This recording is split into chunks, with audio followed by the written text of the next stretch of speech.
ವಿಜೇಂದ್ರ ಅವ್ರಿಗೆ ಹೇಳ್ರಿ, ಬಹುಶಃ ಇನ್ನೊಂದು ತಿಂಗಳಲ್ಲಿ ಔಟ್ ಗೋಯಿಂಗ್ ಪ್ರೆಸಿಡೆಂಟ್ ವಿಜೇಂದ್ರ ಅವರು ವಿಧಾನಸಭೆ ವಿಸರ್ಜನೆ 2.5 ವರ್ಷ ಇದೆ, ಕಾಲ ಇದೆ. ಚುನಾವಣೆ ಎಷ್ಟು ಗಡಬಡಿ ಹಾಕಿದೆ ವಿಜೇಂದ್ರ ಅವ್ರಿಗೆ, ಯಾಕೆ ಗಡಬಡಿ ಇದೆ? ಗಡಬಡಿಯಲ್ಲಿ ಅಧ್ಯಕ್ಷರಾದ್ರಿ, 1ನೇ ಟರ್ಮ್ ಶಾಸಕರು ಎಲ್ಲ ಸೀನಿಯರ್ಸ್ ಅನ್ನು ಬಿಟ್ಟು ತಂದೆಯವರು ಇವ್ರನ್ನ ನೇಮಕ ಮಾಡಿಸಿದ್ರು. ಅದೇನೇ ಇರಲಿ, ಗಡಬಡಿ ಯಾಕೆ?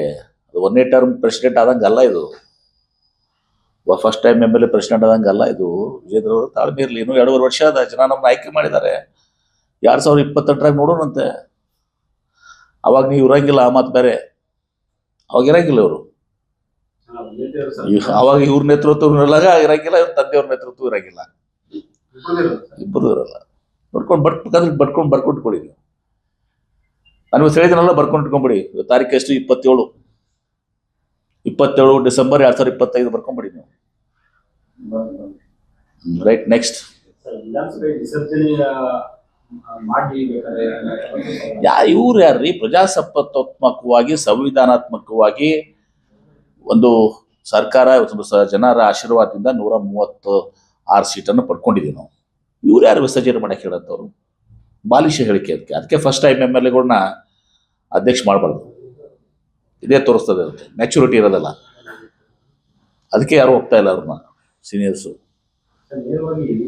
ಸಿಎಂ ಕುರ್ಚಿ ವಿಚಾರ ತಗೊಂಡ್ರೆ